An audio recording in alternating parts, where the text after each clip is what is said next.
하나님께서 나를 사랑하십니다. 나도 하나님을 사랑합니다. 하나님 앞에서 나는 존귀한 자입니다. 내 옆에 있는 분도 존귀한 자입니다. 사랑합니다. 축복합니다. 지난 3월 5일이 절기로는 경칩이었고 교회력으로는 사순절의 시작, 제의 수요일, 참회의 수요일이었습니다. 그러면서 우리는 사순절 첫째 주간을 보내고 또 지난주일 사순절 둘째 주간을 보냈습니다. 그리고 오늘 우리는 사순절 셋째 주간을 맞이했습니다. 사순절 어떤 의미를 가지고 하루하루를 보내고 있습니까? 그 어느 때보다도 우리의 시선이 나 위에 고난당하신 주님의 십자가를 향하면서 그 십자가를 통하여 다함이 없는 부어주시는 하나님의 사랑을 우리 마음에 채우는 시간들입니다. 그리고 그 사랑을 채워서 마음의 사랑의 저수지가 되어 삶의 자리에서 그 사랑을 아름답게 흘러보내는 시간들입니다. 아무튼 사순절 셋째 주간을 맞으면서 우리의 시선이 다시 한번 주님의 십자가를 향하고 나를 향한 그 사랑이 얼마나 큰 것인가를 깊이 깨닫는 귀한 한 주간이 또 이어질 수 있어야 하겠습니다. 이제 계절적으로 완전한 봄이 돌아온 것 같습니다. 지금 산불이 일어나서 참 큰 어려움을 겪고 있는 현실인데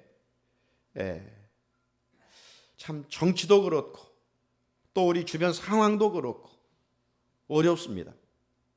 계절적인 봄만이 아니라 정말 우리 사회에 이 민족 가운데 이 땅 가운데 하나님의 통치가 임하고 신령한 봄이 찾아올 수 있기를 주의 이름으로 축복합니다. 이제 날씨가 따뜻하니까 우리의 마음도 훈훈해지는 것 같습니다. 그래 참 좋아요. 자, 오늘도 이제 하나님께서 우리에게 말씀으로 은혜 주시기를 소망합니다. 할렐루야. 오늘 말씀 제목이 뭐예요? 환상 중에 고넬료를 부르시는 하나님. 환상 중에 고넬료를 부르시는 하나님입니다. 여러분, 하나님 하면 어떤 분으로 생각이 되어집니까? 여러분, 어떤 하나님을 믿습니까? 하나님은 스스로 하실 수 있는 분이셔요. 하나님은 스스로 계신 분이시고 스스로 모든 일을 하실 수 있는 분이셔요. 말씀으로 세상을 창조하실 수 있는 분이셔요. 그분은 위대하고 강하신 분이셔요. 위대하다 강하시다 이 표현을 히브리적으로 보면 엘샤다이, 전능하신 하나님. 우리가 믿는 하나님 어떤 하나님이야? 우리 사도신경을 고백하잖아요. 전능하신 하나님을 믿는다고요. 어떤 하나님 믿어요? 전능하신 하나님, 못할 것이 없으신 하나님. 그 하나님이 누구의 도움이 필요하시겠어요? 자, 우리의 경험에서 볼 때 나보다 어떤 일을 잘해요, 나보다 더 실력이 탁월해요, 그런 사람이 내 곁에서 나를 도와주면 일이 훨씬 쉽죠. 어떤 진도를 나간다면 빠르게 나갈 수가 있고 어떤 해야 할 일들이 많은데 빨리 끝낼 수가 있어요. 그런데 나보다도 실력도 없고 또 어떤 일을 하는 데 있어서 그냥 부족해요. 그런 사람들과 함께 손발을 맞추려면 쉽지 않아요. 그래서 흔히 그냥 남 생각한다고 하면서 혼자 일하기 쉽습니다. 하지만요, 하나님의 방법은 그런 방법이 아니에요. 하나님은 그렇게 일하지 않으셔요. 창조주 하나님이시지만, 그분은 전능하신 하나님이시지만, 누구의 도움도 필요 없으신 분이시지만, 피조물 인간을 부르셔서 함께 일하시는 하나님이셔요. 의로우신 하나님이시지만 죄인을 불러서 함께 동역하시는 하나님이셔요. 이런 면에서 우리 그리스도인들은 대인관계에서 나와 좀 맞지 않는다고, 나에게 좀 도움이 되지 않는다고 외면해버리고 끼리끼리 우리끼리 마음에 맞는 사람들끼리 이렇게 하면 안 된다는 거예요. 이건 그리스도인의 합당한 자세가 아니라는 거예요. 주님의 마음을 가진 자는 오히려 그런 자들을 도와주면서 함께 협력하면서 기쁨으로 섬기는 것이죠. 이게 주님을 닮은 그리스도인의 모습입니다. 하나님은 부족한 사람을 도와주면서 협력하면서 세워주면서 하는 것을 기뻐하셔요. 자, 아무튼 전능하신 하나님은 나같이 무지하고 무능하고 부족한 자를 부르셔서 자녀 삼아 주셨고 당신의 위대하신 일을 함께 하게 하십니다. 얼마나 감사해요. 그래서 하나님은요, 아브라함, 이삭, 야곱 족장들을 부르셨는데 아브라함, 이삭, 야곱 연약하기 짝이 없는 사람들이에요. 자기 살려고 아내도 동생이라고, 야곱 욕심장이 사기꾼 같은 사람이에요. 그런데 하나님은 그들을 부르셔서 족장의 역사를 이끌어 가시잖아요. 민족 지도자 모세, 우리가 모세 하니까 뭐 위대한 사람? 아니에요. 자기 고백하잖아요. 나는 어린아이 같아서 말도 못한다고. 말주면도 없어요. 하나님이 말 잘하는 아론 옆에 세우시잖아요. 하나님이 부르셔서 뭔 일을 맡길 때는 우리가 강하고 똑똑해서 지혜로워서가 아니에요. 하나님이 도와주시겠다는 거예요. 그래서 모세 곁에 말 잘하는 아론 형을 세워주시잖아요. 여호수아 간덩이가 약한 사람이에요. 벌벌벌 떨었어요. 지도자 하라니까. 그럼에도 불구하고 하나님의 동역자로 그들을 부르시잖아요. 사사들 형편없어요. 탁월한 사람이 없어요. 하지만 부르셔서 하나님 동역자로 사용하셔요. 뿐만 아닙니다. 왕들도 마찬가지고 또 이어지는 선지자들도 많이 부르셨지만 다 탁월한 사람이 없어요. 하나님은 특별히 이스라엘 백성들을 선민으로 부르셨는데 말 안 듣기로는 청개구리 같은 존재들이에요. 은혜를 입으면서도 원망불평, 좀만 여유 있으면 우상 숭배하고 이런 연약한 자들을 부르셔서 당신의 선민 자녀 삼아 주셨어요. 예수님의 공생애도 보십시오. 혼자 일하지 않으셨어요. 12제자를 부르셨어요. 얼마나 약한 자들입니까? 그 주변에 70제자들도 부르셨어요. 그리고 예수님은 소유당한 여자들, 병든 자들, 쫓겨가 있는 그들을 찾아가셔서 주님은 은혜 주시고 하나님 나라를 위해서 함께 일하시도록 부르셨어요. 교회를 비방하던 사울을 부르셔서 사도의 직분을 주시고 그가 사도의 직분을 감당할 수 있도록 아들이었던 디모데와 디도도 세우셨고 또 많은 사람들을 부르셔서 함께 일하게 하시잖아요. 예수님이 부르신 사람들의 직업과 부르신 장소도 보면 다양해요. 바닷가에서 물고기를 잡던 어부 출신도 부르시고 이스라엘 백성들이 아주 손가락질 했던 세관에 앉아있던 세리밭에도 부르셨어요. 그리고 여인들, 환자들, 귀신 들린 자들 고쳐주셔서 주님은 함께 하나님의 나라를 세워가셔요. 오늘 본문에 보면 하나님은 누구를 부르고 계십니까? 유대인이 아닌 이방인 고넬료를 부르고 계셔요. 그러나 지난 주일날 고넬료에 대해서 함께 생각해 보았었죠. 1절과 2절 말씀을 통해서. 고넬료는 어떤 사람이라고 했습니까? 고넬료는 신앙도 좋았고 성품도 좋았던 사람이었어요. 경건하였고 하나님을 잘 섬긴 사람이었고 그리고 이웃도 사랑하는 섬기는 사람이었어요. 그 저변에는 기도가 있었다. 기도의 물줄기가 흐르고 있었다라는 말씀이었죠. 그렇기 때문에 하나님께서 이방인 로마 군인 백부장 고넬료를 주목하셨다가 환상 중에 부르고 계셔요. 본문 3절에 하루는 제9시쯤이 되어 환상 중에 밝히 봄에 하나님의 사자가 들어와 이르되 고넬료야, 고넬료야. 이 말씀에 보게 되면 고넬료는 언제 무엇을 하다가 환상을 보게 됩니까? 직접적으로 말씀하고 있지 않지만 그 말씀에 보게 되면 하루는 제9시쯤 되어, 이 말씀을 조명해 보게 되면 고넬료는 기도하다가 환상을 보게 된 것입니다. 유대인들은 하루에 3번씩 시간을 정하고 기도했어요. 오전 9시, 12시, 오후 3시. 하루에 3번씩 시간을 정하고 기도했어요. 이런 맥락에서 고넬료는 하나님을 섬기는 경건한 자로서 늘 기도하는 시간, 기도하고 있었음을 알 수가 있어요. 이 유대인의 시간은 이 우리나라 시간을 환산하면 항상 6을 더해야 돼요. 그러니까 여기 보면 제9시쯤이라니까 6을 더하면 오후 3시죠. 오후 3시에 고넬료가 기도하고 있었어요. 고넬료는 정해진 시간 열심히 기도하는 가운데 주의 사자가 들어와 고넬료의 이름을 부르셨어요. 사랑하는 성도 여러분, 사도행전 저자는 누가입니다. 의사 누가예요.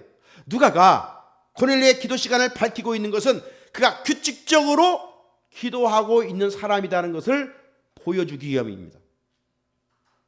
여러분, 규칙적으로 기도하고 있습니까?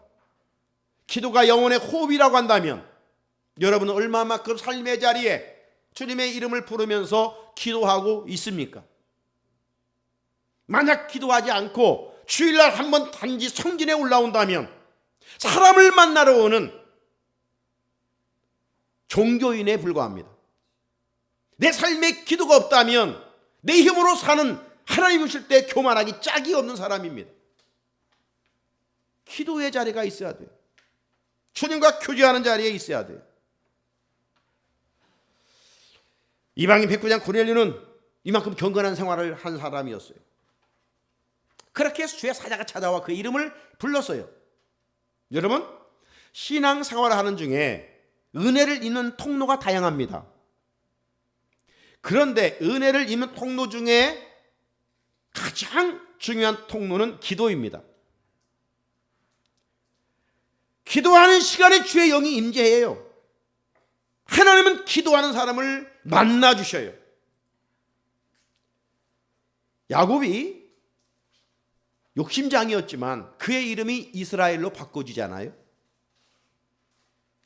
그 결정적 계기가 어디였습니까? 야복강가에서 환도뼈가 이골되도록 기도했어요. 간절히 기도했어요.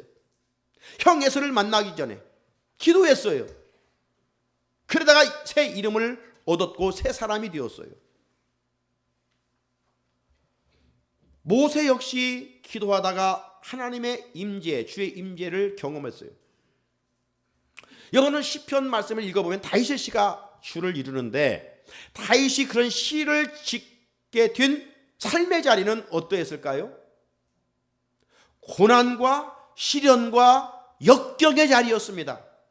고통받는 자리였습니다. 그때마다 그는 실망하지 않았어요. 하나님께 원망하는 마음으로 하나님께 나가서 기도합니다. 왜 하나님 잠잠하십니까? 왜 하나님 침묵하고 계십니까? 왜 나를 바라보고 있지 않습니까? 왜 내 문제를 해결해 주지 않습니까? 하지만 당장 내 문제가 해결되지 않을지라도 그런 낙심하지 아니하고 이루어 주실 것을 믿고 찬양으로 끝나는 시들이 시편의 말씀들이에요. 당장 기도한다고 환경이 달라지는 건 아니에요. 그러나 하나님은 합력하여 선을 이루시는, 내 기도에 반드시 응답하신다는 이 믿음이 다윗에게는 있었어요. 그래서 기도했어요. 여러분, 기도하다가 어떤 문제가 해결되지 않습니까? 그러다가 기도를 멈추고 있지는 않는지요? 나보다 나의 사정을 더 잘 알고 계시는 하나님이셔요. 그러면 고난이 있습니까? 힘듦이 있습니까? 아픔이 있습니까? 눈물이 있습니까? 그때는 절망할 때가 아니라 그때가 기도할 때예요. 시편 34편 6절에 이 곤고한 자가 부르짖음에 여호와께서 들으시고 그의 모든 환난에서 구원하셨도다. 솔로몬도 제단 앞에서 기도하다가 성전에 임한 하나님의 영광을 경험했어요. 에스더, 히스기야, 엘리야, 엘리사, 성경에 나오는 위대한 믿음의 사람들은 하나같이 기도했어요. 그리고 은혜를 입었어요. 사도행전은 어디로부터 시작합니까? 마가 다락방으로부터 시작해요. 마가 다락방에 모여서 120명이 주님이 약속하신 것을 간절히 간구하며 기도하다가 마침내 성령의 임재를 경험하지 않았습니까? 사랑하는 성도 여러분, 이제 봄이 돌아오니 곳곳에 물줄기가 흘러가고 있습니다. 물줄기가 흐르는 곳은 곧 생명의 소생입니다. 물줄기가 있는 곳에 살아나는 역사가 있는 것입니다. 여러분의 삶에 얼마만큼 기도의 물줄기가 흐르고 있습니까? 기도의 물줄기가 메마른 사람은 염려요, 근심이요, 걱정을 묵상하게 됩니다. 하지만 기도의 물줄기가 흐르는 사람은 염려하지 않습니다. 예, 하나님께서 내 생각도 마음도 다스려 주시기 때문입니다. 가장 권세 있는 예수 그리스도의 이름을 부르고 있습니까? 하나님의 은혜를 입기 원하시면 기도하십시오. 주님은 기도하는 우리를 주목하시고 이름을 불러주십니다. 고넬료는 환상 중에 하나님의 사자를 보고 그만 두려웠어요. 주인인 인간이 하나님을 보면 죽어요. 그렇게 두려웠어요. 그러면서 이어서 고넬료는 주여 무슨 일이니까 물었어요. 그때 천사가 사자를 보면 네 기도와 구제가 하나님 앞에 상달되어 기억하신 바가 되었으니 라고 말합니다. 여러분, 우리가 하나님의 은혜를 입는 통로가 기도라고 했는데 또 하나의 통로가 있다면요, 구제입니다. 구제. 로마 백부장 고넬료는 지난주 살펴본 것처럼 로마 황제 가이사의 명을 받아서 피지배국인 이스라엘에 파견된 사람입니다. 일제시대 때 일본 순사들이 와서 우리 백성들을 얼마나 괴롭게 했습니까? 그러므로 로마 군인이었던 백부장 고넬료도 이스라엘 백성들을 함부로 거칠게 행동할 수 있었던 위치에 있는 사람입니다. 하지만 그는 그렇지 않았어요. 그는 하나님을 경외하는 경건한 자였고 항상 기도하는 사람이었기 때문입니다. 인물이 아래로 흐르는 것은 정한 이치이죠. 이런 것처럼 하나님을 사랑하고 하나님을 섬기는 사람들은 반드시 대인관계로 사랑으로 이어지는 것입니다. 고넬료는 이로 하나님만 사랑한 사람이 아니라 이웃도 사랑했습니다. 이 사랑을 실천할 수 있었던 조력, 동력이 무엇이라고 했습니까? 기도였지만 또 하나는 말씀이었습니다. 고넬료는 하나님의 말씀을 마음에 새기고 살았던 사람입니다. 그 말씀의 지배를 받았어요. 여러분, 말씀의 지배를 받지 않으면 내 본능에 충실합니다. 그러나 순간순간 말씀이 내 안에 작동되면 예수의 마음을 품고 살아갑니다. 하나님의 사람처럼 살아갑니다. 고넬료는 레위기 19장 18절 말씀을 알았어요. 원수를 갚지 말며 동포를 원망하지 말며 내 이웃 사랑하기를 내 자신과 같이 사랑하라. 나는 여호와이니라. 그렇게 고넬료는 로마 백부장의 직책을 가지고 이스라엘 백성들을 함부로 하지 않았다는 것입니다. 오히려 힘들고 어려운 자들이 있을 때 유면하지 아니하고 손을 폈다는 것입니다. 도와주었다는 것입니다. 구제했다는 것입니다. 성경은 그가 구제를 어떻게 했다고 했습니까? 지난주 2절에 보게 되면 백성을 많이 구제하고 큰 돈으로 구제했을 수도 있겠지만 저는 그렇게 해석하지 않습니다. 고넬료는 지나다니다가 남을 도울 상황이 있으면 작은 것이지만 때로는 말 한마디로 따뜻하게 위로해 주었고, 그가 하나님을 경건히 생활했기 때문에 어려운 날이 있으면 그를 품고 기도하였고, 또 자기의 작은 것이라도 함께 나누며 섬겼던 고넬료였다는 말입니다. 어려운 이웃을 내 가족처럼 생각하고 살았던 고넬료입니다. 주님의 마음을, 하나님의 마음을 가졌어요. 하나님은 고넬료의 구제를 기쁘게 받으셨고 그 구제를 하나님이 기억하셨어요. 그 결과 고넬료는 은혜를 입은 사람이 되었어요. 이런 이웃사랑의 정신은 초대교회에도 이어졌습니다. 당시 신앙생활을 하던 성도들 중에는 기득권층으로부터 많은 핍박을 받아 정말 하루하루 살기가 힘들었어요. 일용할 양식을 먹을 힘조차 없었던 그리스도인들이 교회 안에 많이 있었어요.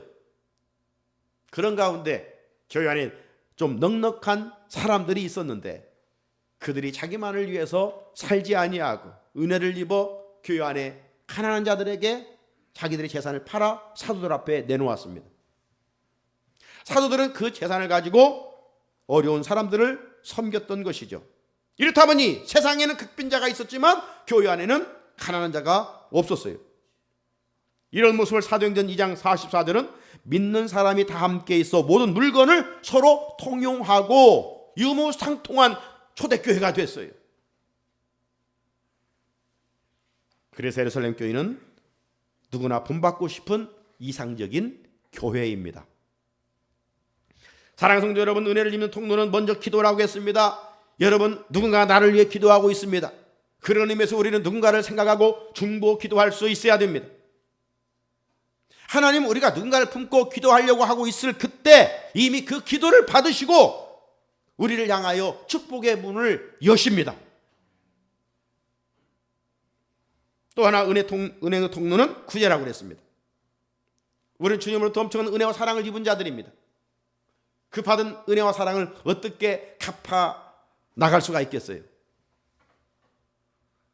그 사랑의 은혜의 빛을 갚는 길은 대인관계에서 사랑으로 섬기는 일입니다. 하나님, 우리가 누군가를 위하여 구제하려고 하는 선한 마음을 가질 때 이미 하나님이 대접받으신 것처럼 여기시고 영수증을 쓰고 계시는 분이시오. 우리가 선한 마음을 갖기만 해도 하나님은 그 마음을 받으셔요. 여러분, 마음에 있는 것이 행동으로 옮겨져요. 악한 것을 품으면 악한 행동을 하고 악한 생각을 하면 악한 행동을 하기 마련이에요. 선한 마음을 갖게 되면 반드시 선한 말이 나오고 선한 행동으로 이어지는 것입니다. 내가 누군가를 위하여 섬기려고 마음 먹으면 벌써 하나님은 중심을 보시잖아요. 마음을 보시잖아요. 네가 대견하구나. 네 본능을 꺾고 내 마음을 가지고 살아가는구나. 그분은 복의 근원이셔요. 그렇기 때문에 하나님이 주시는 것이 뭐가 있겠어요? 그래서 성경은 이웃에게 구제하는 것은 하나님께 구워주는 것이다. 하나님께 구워주시는 것이다. 이렇게 말씀합니다. 참으로 놀랍지 않습니까? 세상은 점점 욕심과 탐욕으로 물들어가고 있습니다. 타락한 우리의 본성도 마찬가지예요. 우리가 하나님을 믿는다고 하지만 하나님의 말씀에 지배를 받지 않으면 우리도 여전히 움켜쥐는 본능에 충실한 삶을 살 수밖에 없어요. 하지만 이제 우리는 누구입니까? 우리의 본질이 누구입니까? 우리는 본 어게인, 예수 안에서 새로 태어난 존재들이에요. 새로 빚어진 존재들이에요. 하나님의 아들과 딸이에요. 자녀들이에요. 그러면 뉴빙, 새로운 존재처럼 살아가야 되죠. 하나님의 백성답처럼 살아가야, 성도답게 구별되어 살아가야 되죠.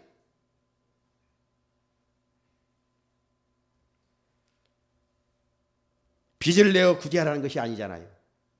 많은 것을 구제하라는 것도 아닙니다.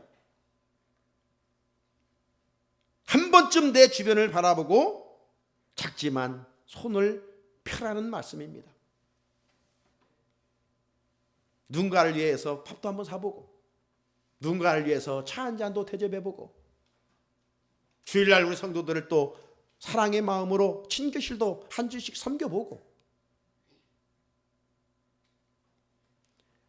여러분, 부자가 누굽니까? 누가 잘 사는 사람입니까? 쌓아놓고 있는 사람? 재산 많다고 자랑하는 사람? 아니잖아요. 주어진 가지를 가지고 섬기는 사람. 이 사람이 잘 사는 사람이에요. 그 행위를 하나님 잊지 아니하시고 기억하시고 심는 대로 그 가문의 자녀들에게 복의 복을 더하여 주시는 거예요. 봄이 돌아옵니다. 농부는 심습니다. 왜? 심는 대로 거두게 하시는 자연 법칙을 알고 있기 때문이에요. 심지 않은 사람이 수확할 때 거둘 수 있습니까? 거둘 수 없는 거예요. 그래 지난주도 말씀드린 것처럼 잠언 11장 24절에 흩어 구대하여도 더욱 부하게 되는 일이 있나니 가도 아껴도 가난하게 될 뿐이라. 아꼈다 못 듣는다는 말 있잖아요. 그런 거요. 말은 잘하면서 행동을 오르지 않는 우리의 모습들. 마태복음 6장 4절에 네 구제함을 은밀하게 하라. 은밀한 중에 보시는 너희 아버지께서 갚으시리라. 하나님이 갚아주신대요. 우리가 여유가 있어서 은행에 돈을 저금하면 이자가 붙습니다. 이처럼 우리가 남을 생각하고 구제하면 하나님께서 넉넉하게 갚아주신다는 거예요. 하나님의 손으로 갚아주실 때 그 은혜가 얼마나 크겠습니까? 하나님은 고넬료의 구제를 기쁘게 받으시고 기억하셨던 것처럼 우리들이 구제하는 그 손길도 기쁘게 받으시고 하늘의 상과 땅의 복으로 채워주십니다. 구제는 구제하는 그가 하나님의 은혜를 입는 축복의 통로입니다. 주의 사자가 고넬료를 불러 이르신 명령은 무엇입니까? 5절에 네가 지금 사람들을 요바에 보내어 베드로라는 시몬을 청하라. 우리가 살펴본 것처럼 베드로는 예루살렘에 있다가 사마리아 사람들이 하나님의 말씀을 들었다는 말을 듣고 요한과 더불어 같이 내려갔죠. 그리고 성령 기도할 때 성령이 임했어요. 임무를 마치고 돌아오는 길에 그냥 돌아오지 아니하고 루다에 갔다가 8년 동안 청풍병으로 고생하던 애니야를 치유했지요. 그리고 또 이제 요바로 갔다가 그곳에서 여제자이던 다비다가 죽었는데 주의 능력으로 그를 살려냈지요. 그리고 베드로는 9장 43절에 의하면 요바에 있는 시몬이라는 무등장이의 집에서 여러 날을 지내고 있었어요. 주의 사자는 고넬료에게 사람을 요바에 보내 베드로라는 시몬을 데려오라고 말합니다. 그는 아주 구체적으로 말씀해 주셔요. 6절에 그는 무두장이 시몬의 집에 유숙하니 그 집은 해변에 있다 하더라. 여기서 한번 생각할 점은요, 하나님의 계시는 분명하다는 겁니다. 애매모호하지 않습니다. 그림자처럼 희미하지 않습니다. 정확합니다. 한 가지 한번 생각해 보세요. 하나님이 우리에게 오실 때를 한번 생각해 보세요. 하나님이 영이신 분이셔요? 하나님 보이지 않으신 분이셔요? 보이지 않는 분이 보이지 않는 모습으로 우리 인간에게 왔다면 알아볼 수 있겠어요? 그야말로 물귀신 작전이죠. 하나님 안 보이는데. 그래서 신비스럽게나 이상하게 오지 않았습니다. 하나님이 하나님으로 오신다면 우리가 만나볼 수 없잖아요. 이해할 수도 없잖아요. 그래서 하나님은 인간의 모습으로 오셨어요. 성육신, 인간의 몸을 입고 이 땅에 오셨어요. 그분이 예수님이시잖아요. 그래서 사람이 알아듣기 쉽게, 해석하기 쉽게, 받아들이기 쉽게 오신 거예요. 이것이 하나님의 사랑입니다. 이처럼 하나님이 하시는 일과 명령은 분명하고 확신해요. 이런 면에서 주의 사자가 고넬료에게 명령한 내용도 보면 너무 분명하고 정확합니다. 동으로 가라, 서로 가라 이렇게 말씀하지 않으셨어요.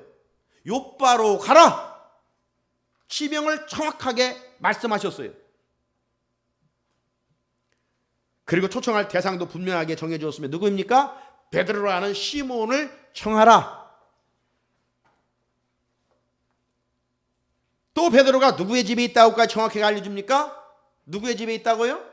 피장 시몬의 집에 있다. 그 집의 위치도 알려줬어요. 어디에? 해변에 있다.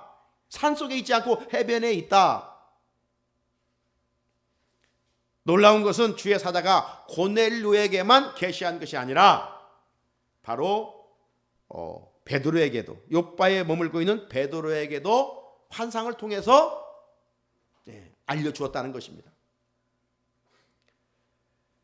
하나님은 항상 한쪽에서만 일하지 않으시고 양방향에서 이렇게 시공을 초월하여 역사하십니다. 코넬료에게만 계시했다면 베드로가 코넬료가 사람을 보냈을 때 이해할 수 없잖아요.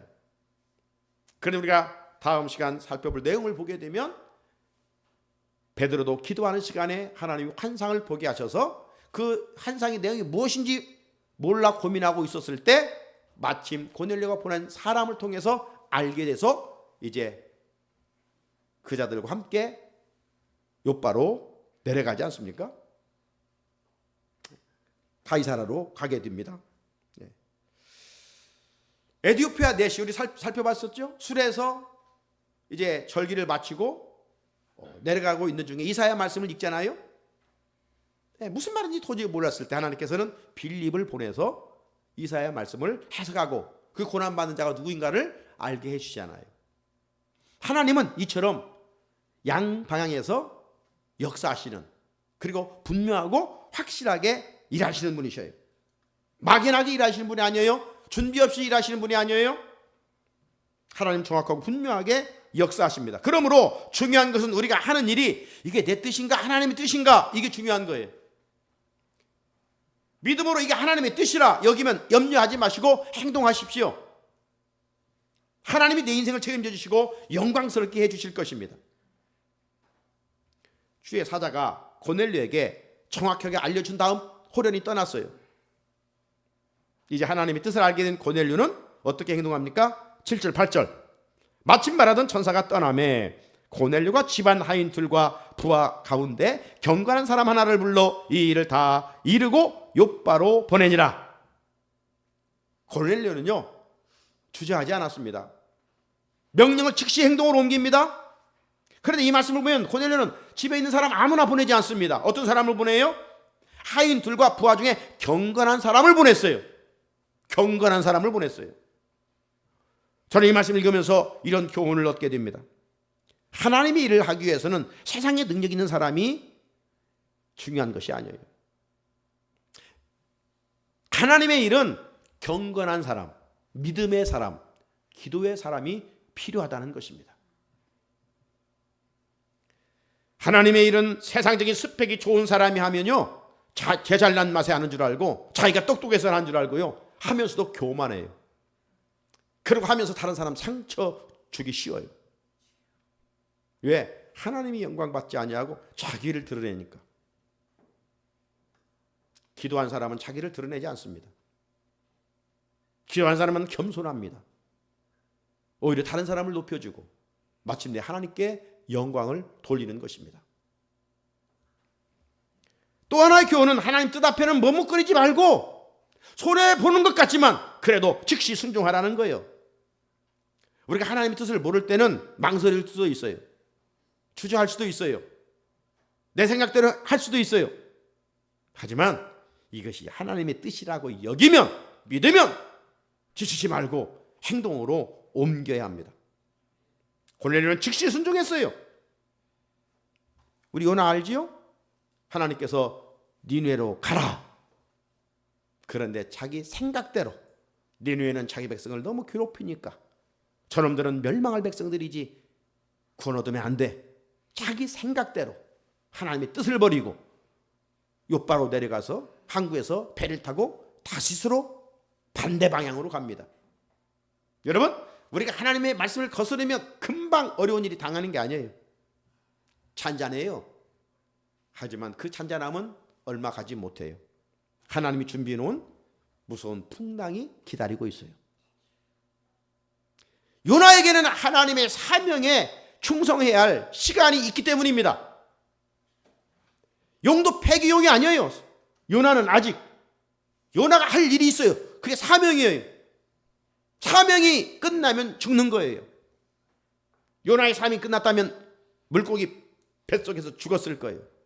그러나 요나는 하나님의 동역자로 다시금 다시대 가서 복음을 전해야 할 사명이 요나에게는 있어요. 여러분, 하나님의 뜻인 줄 알고 우리의 욕심 때문에 거스르고 내 마음대로 행동하면 잘 나가는 것 같아요. 성공하는 것 같아요. 형통하는 것 같아요. 많은 뭘 버는 것 같아요. 쌓아지는 것 같고 높아지는 것 같아요. 그런데 사상 누각이에요. 하나님 한번 이게 악인의 모습이에요. 그러므로 하나님 뜻 앞에는 지혜로운 자가 되어 재빠르게 순종하는 것이 은혜입니다. 어부 베드로는 목수신 예수님께서 깊은 데로 가서 그물을 내려 고기를 잡으라. 평생 어부예요, 베드로는. 그런데 목수의 말을 듣고 그가 순종하잖아요. 그 순종의 결과는 뭐예요? 만선의 기쁨입니다. 만선의 기쁨. 사랑하는 성도 여러분, 고넬료의 행동은 믿음의 순종입니다. 우리는 말씀을 듣고 어떻게 반응하며 살아가고 있습니까? 오늘도 말씀을 듣고는 이것은 내가 좋아하니까 받아들이고, 이 말씀은 내가 어려우니까 남이 들었으면 하고, 이렇게 취사 선택은 하고 있지는 않는지요? 말씀은 내 입에 꿀처럼 달지만 배에 들어가면 쓰다고 그랬어요. 무슨 말입니까? 말씀은 살아 역사하기 때문에 우리 안에 들어가면 우리 죄를 들추어낸다는 말입니다. 그래서 회개하도록 해요. 회개하는 과정을 써요. 그렇게 말씀을 듣고 순종하면 복된 인생이 되지만, 말씀이 쓰다고 해서 거부하게 되면 하나님 주시는 은혜를 입을 수가 없습니다. 아브라함 100세의 아들 이삭 바치라 했을 때 그는 즉시 순종했어요. 믿음의 조상이 되었어요. 여호수아, 내가 너와 함께 할 테니까 두려워하지 말고 약속의 땅 가, 정복해. 주의 말씀에 순종하고 담대하게 나아갈 때 하나님이 앞장서시면서 그 큰 성 여리고도 그냥 하나님의 방법으로 무너뜨려 주시잖아요. 순종하고 가면 하나님이 하시는 거예요. 그런데 내 생각으로 그것은요, 얄팍한 거예요. 사상 누각이라니까요. 그럴싸한데 금방 허물어지는 거예요. 허무한 인생인 거예요. 그래서 성경은 순종이 제사보다 낫다 말씀하십니다. 사순절 셋째 주간을 살아가는 성산의 성도 여러분, 하나님 말씀 앞에 불순종한 우리의 모습이 있습니까? 알고 지나치지 말고 사순절 철저히 내 죄값을 위해 십자가 신 주님 앞 기억하면서 회개하고 말씀에 순종합시다. 그때 하나님께서 우리의 순종을 보시고 일하실 것입니다. 나아가 우리의 생애를 영광스럽게 이끌어 가실 것입니다.